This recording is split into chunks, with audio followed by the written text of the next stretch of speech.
So I was just casually playing a game of Madden last night. Some guy was the Cowboys, I was the Bills. I ended up beating him. So after the game, when you can go and compare stats, I went to go look at that because I didn't know that you could see as much as you actually can. This man has played 348 games of online Madden. In every single game he has played as the Dallas Cowboys. What? Like, that is one of the most insane things I've ever seen in my entire life. I think my cousin said he came across a guy who did something like that too, but you're telling me you've played 350 online games of Madden and not one time, not once, have you ever even so much as tried a different team?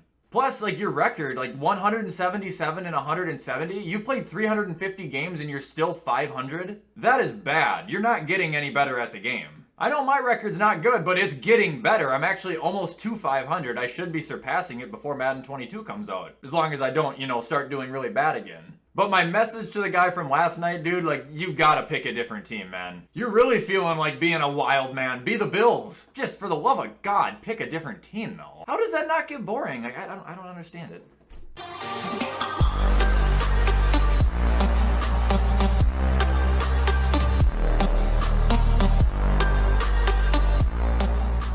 Alright, what is up guys, and welcome back to another video. Today I am finally going to be giving the people what they want. I'm giving you the very, very insanely highly requested This or That Dak Prescott edition. Super quick for anybody that doesn't know how these videos work. I will be taking Dak Prescott and comparing him to 10 other quarterbacks and choosing either Dak or someone else. These videos are usually pretty fun and my subscribers really seem to like them, so I don't mind doing them. Really quick, head over to gfuel.com and use code WyattzWorld. You can save yourself a discount on any G Fuel products. I'm doing the sour grape inside the moon pie shaker, but it kind of looks cool with the moon and then the dark.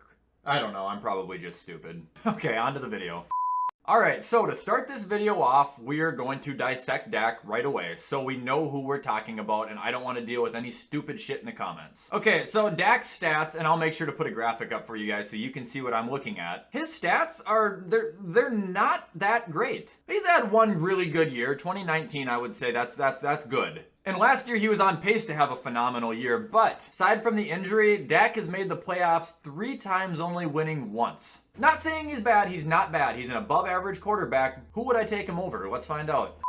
Alright, so starting off this list, we got Matt Ryan. Matt Ryan's an interesting one. I don't hate Matt Ryan. I don't really think he is the best option out there. He'll get you 25 to 30 some touchdowns, but he will get you above 10 interceptions. That is a promise. Dak is younger. He's got a much better receiving core now that Julio left Ridley alone. Last year, pre-injury, Dak was looking pretty damn good. Like, I don't think there's much denying it. In this situation, I will still roll with Dak Prescott. Not necessarily a knock on Matty Ice. I think if I'm building a team right now, Dak has played enough to know what he's doing. Dak looks fine to me. I will take Dak. What incentive do I have to take Matt Ryan over Dak Prescott right now?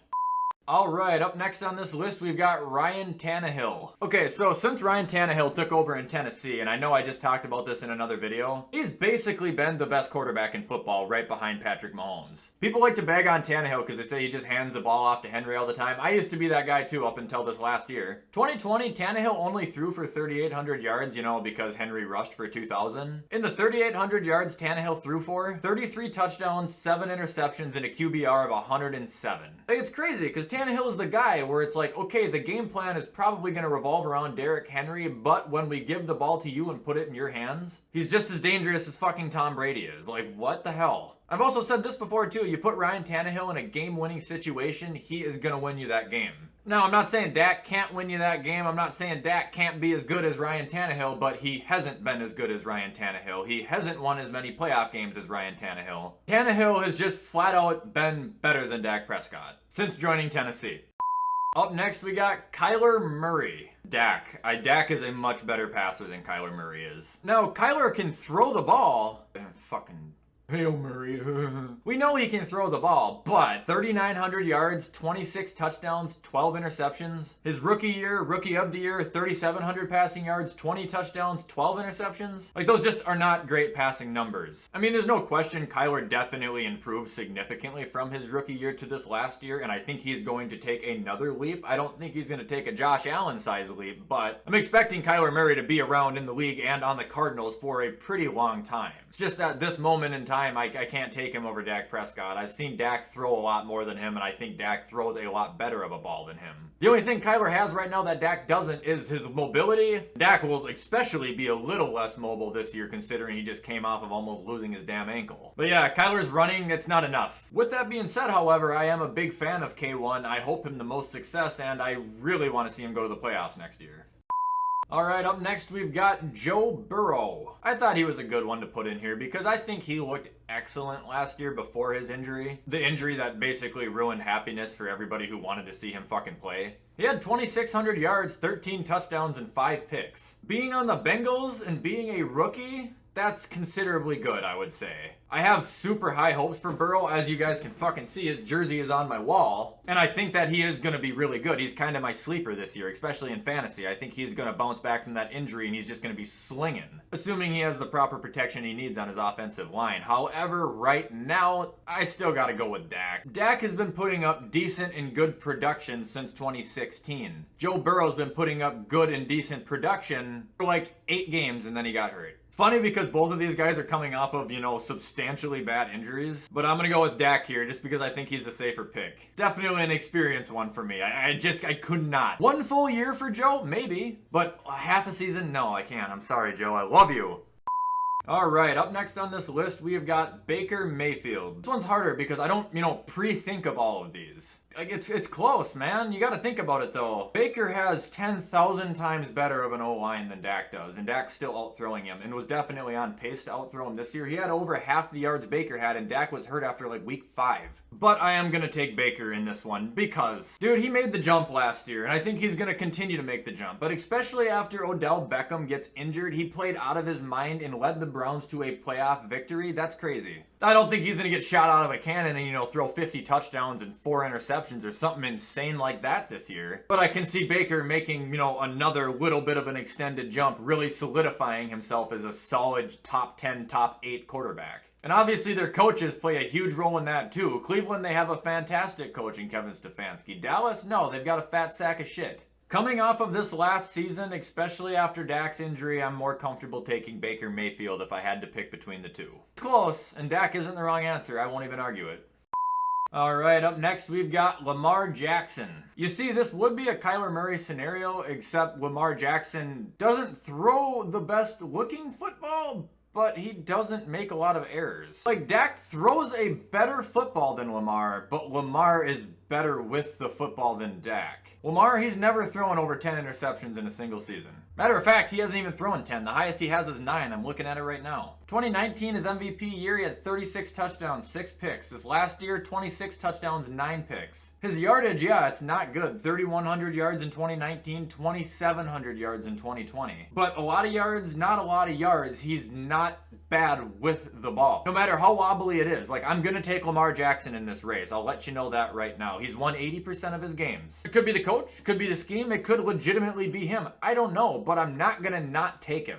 And it's not really even that close. The only reason I would want Dak in this situation is for his arm, because Lamar doesn't have the arm Dak has. But then again, at the same time, Lamar is throwing more touchdowns than Dak, and he doesn't have any fucking weapons. Lamar has Mark Andrews. That's fucking it. Do not say Hollywood. Do not say Sammy Watkins. Do not say Rashad Bateman. He's a fucking rookie. Lamar has been very productive throwing the football since he came in the league, no matter how shitty it looks. And he has had less weapons than anybody.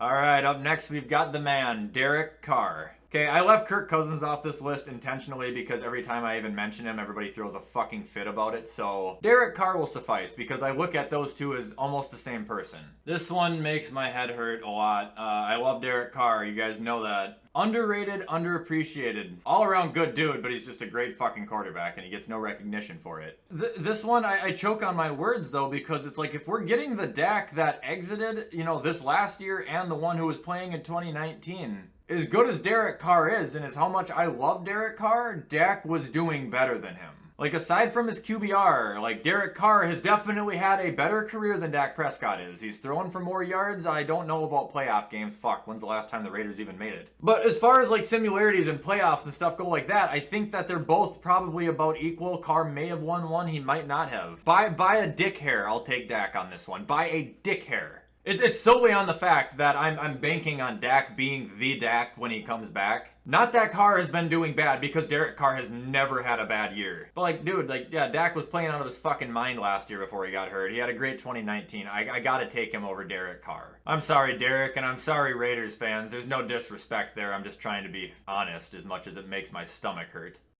Alright, up next we've got Justin Herbert. This is a good one because it's kind of the Burrow argument, except Herbert did play an entire season, and Herbert was the Rookie of the Year, and I will take Justin Herbert over Dak because I'm fucking obsessed with him. I didn't think Justin Herbert was going to be good. I thought he was going to be shit. Guy's better in the NFL than he was in fucking college. It's crazy. Oh, he's only played 1 year. That makes no sense. His 1 year in the league is as good as Dak's best year in the league in 6 years. Dak might have had, what, 4,900 passing yards 2 years ago or whatever the fuck it was. Okay, Herbert had a higher completion percentage. Bite me. I would have no reason to not take him over Dak right now, though. Like, I just don't have a reason to do it. It's like, okay, we've got the Rookie of the Year who just came off of a fantastic season versus Dak, who has played in the league for 6 years. And in all of his years, he has been able to muster up one season that matches with the rookies. Not to mention Herbert, I didn't know this until a couple days ago. He's 6'6". That guy's a fucking giant. For perspective, Josh Allen is only 6'5". Dak Prescott's only 6'2". I mean, it's not only good for strength and everything like that, but it's just the fact that he's going to be able to see more. Justin Herbert's going to have a lot more vision downfield. Shit. 4 inches might not seem like a lot, but when you got 10 guys running at your head trying to kill you, it helps. Justin Herbert, I'm expecting, is going to be the next Phillip Rivers in the Chargers. Not the sense that he won't win anything. I think Herbert will, but he's going to be around there for a very long time. And until he starts doing bad, I'm going to take him over Dak.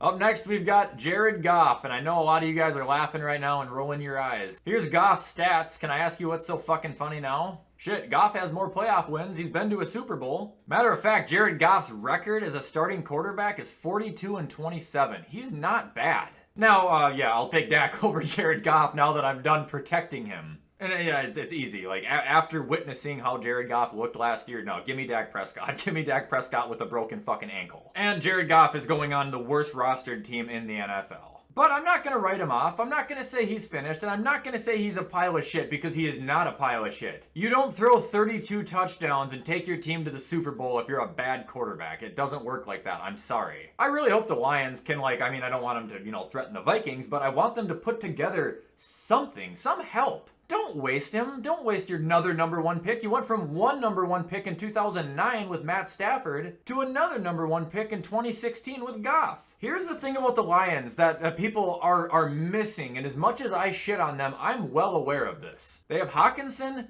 they have Swift, they have Jared Goff, and they have a damn good O-line. I don't know who's out there right now, but Jared Goff needs somebody other than DeAndre Swift and TJ Hawkinson. Brashad Perriman and fucking Tyrell Williams isn't going to cut it. But he's not a bad quarterback. I would take Dak over him, but Goff is not terrible. Alright, and last but not least, I saved him for last. We just kind of talked about him, Matt Stafford.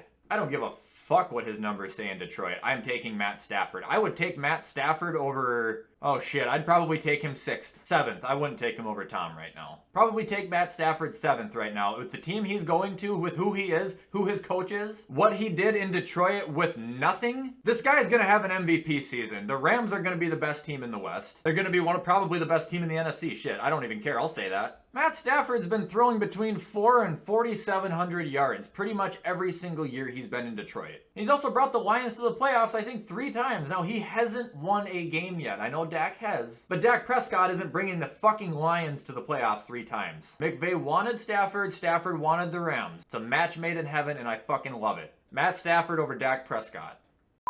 Alright everybody, and that is going to be it for this or that Dak Prescott edition. I really hope you guys liked this video and it lived up to the hype it had. I don't want to disappoint anybody. That's like my biggest fear, a video that's asked for so much and I finally give it to you guys and it's not, enough. So I hope you guys like it. If you do like this video, you already know what to do. Comment, like, subscribe, guys. I post every single day. As far as the rest of the week goes, I'm not certain. I kind of want to start this offline Madden rebuild, but at the same time, I kind of want to continue to do lists because I like talking about them. I don't know, we'll find out. Anyway, for those who haven't gotten an opportunity to follow my social medias, it is going to be in the description of this video, as well as the address to my P.O. box if you'd like to send any fan mail. With all that stuff being said, guys, I'm going to end this video and edit it so you guys can watch it on time. I hope you all have a fantastic rest of your Wednesday, and as always, I will see you in the next video.